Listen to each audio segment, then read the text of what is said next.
ভয়ঙ্কর একটা দল হয়ে উঠছে ইন্ডিয়া, এবং তারা আসমানও উড়ে, কতদিন তারা উড়বো এটা আমরা জানি না।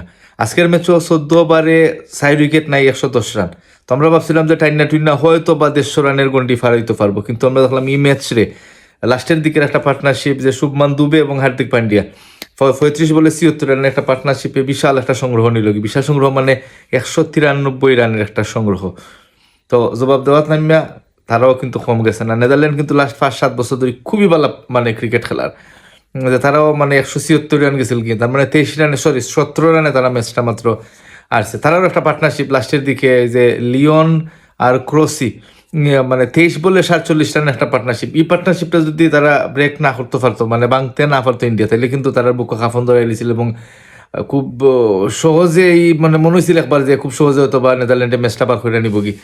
তারা মানে কুইক উইকেট পড়ে গেছে, পার্টনারশিপটা ওইসে হওয়ার পরে তারা উইকেট মানে শেষ পর্যন্ত নিতে পারছে না। এই যে কেন অভিজ্ঞতার যে একটা বিষয়টা আছে, এই অভিজ্ঞতার বিষয়টার লাগে তারা আজকে ম্যাচটা আসছে। আর অভিজ্ঞতার কাজও লাগাইয়া যে প্রথম দিকে টপ অর্ডার তারা ফেল করছে ইন্ডিয়ায়, কিন্তু প্রত্যেকদিন টপ অর্ডারে ঈশান কিষান বা শর্মা, সূর্যকুমার যাদব এরা প্রত্যেকদিন রান করতে পারতো না, যে কোনো দিন ফেল হইতে পারে, এবং ফেল যেদিন করবো এই দিন লো অর্ডার বা মিডিল অর্ডারে কিন্তু ক্যারি করতে হইব, এবং ক্যারি করা তার খাম রেডি দিনের লাগি, এবং তারা রেডি থাকে সবসময়। এটা এই ম্যাচে প্রমাণ হয়েছে যে কোনো কারণে যদি কোনো কারণে না যে কোনো সময় যে কোনো কারণে যে কোনো পিচও যে কোনো কন্ডিশনে যে কোনো দলের বিরুদ্ধে টপ অর্ডারে স্কল আপ করতে পারে বা ফেল হইতে পারে, কিন্তু এখান থেকে ক্যারি কইরা একটা সম্মানজনক বা ফাইটিং স্কোর দাঁড় করা নিয়ে লো অর্ডার বা মিডিল অর্ডারের খাম, এটা খুব ভালোভাবে ইন্ডিয়া করেন।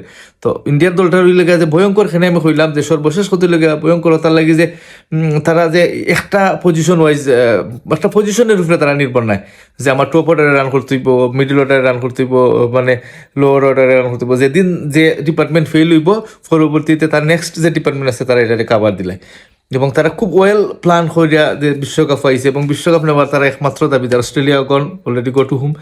কিন্তু আমার মনে হয় যে তারা বর্তমান চ্যাম্পিয়ন অলসো। এবার আমরা জানি যে তারা এবারও চ্যাম্পিয়ন হইব। গতবার চ্যাম্পিয়ন হয়েছে সাউথ আফ্রিকার হারাইয়া, এবার হারাইয়া চ্যাম্পিয়ন হয়, ওটি খালি দেখার বিষয়, আর কিছু নাই। আমি ফুললি কনফিডেন্ট যে ইন্ডিয়া বিশ্বকাপ নেওয়া বা চ্যাম্পিয়ন হওয়া সময়ের ব্যাপার মাত্র। ফাইনাল খেলার লগে খেলে খালি ওটা দেখার লাগে আমরা বিশ্বকাপটা খেলা দেখা, মানে প্রত্যেকটা ম্যাচ দেখা উচিত বা দেখা লাগবো। ধন্যবাদ সবাই, আমার ভিডিওটা শেষ পর্যন্ত দেখার লাগে। ভালো লাগলে লাইক, শেয়ার বা সাবস্ক্রাইব করবা। ধন্যবাদ।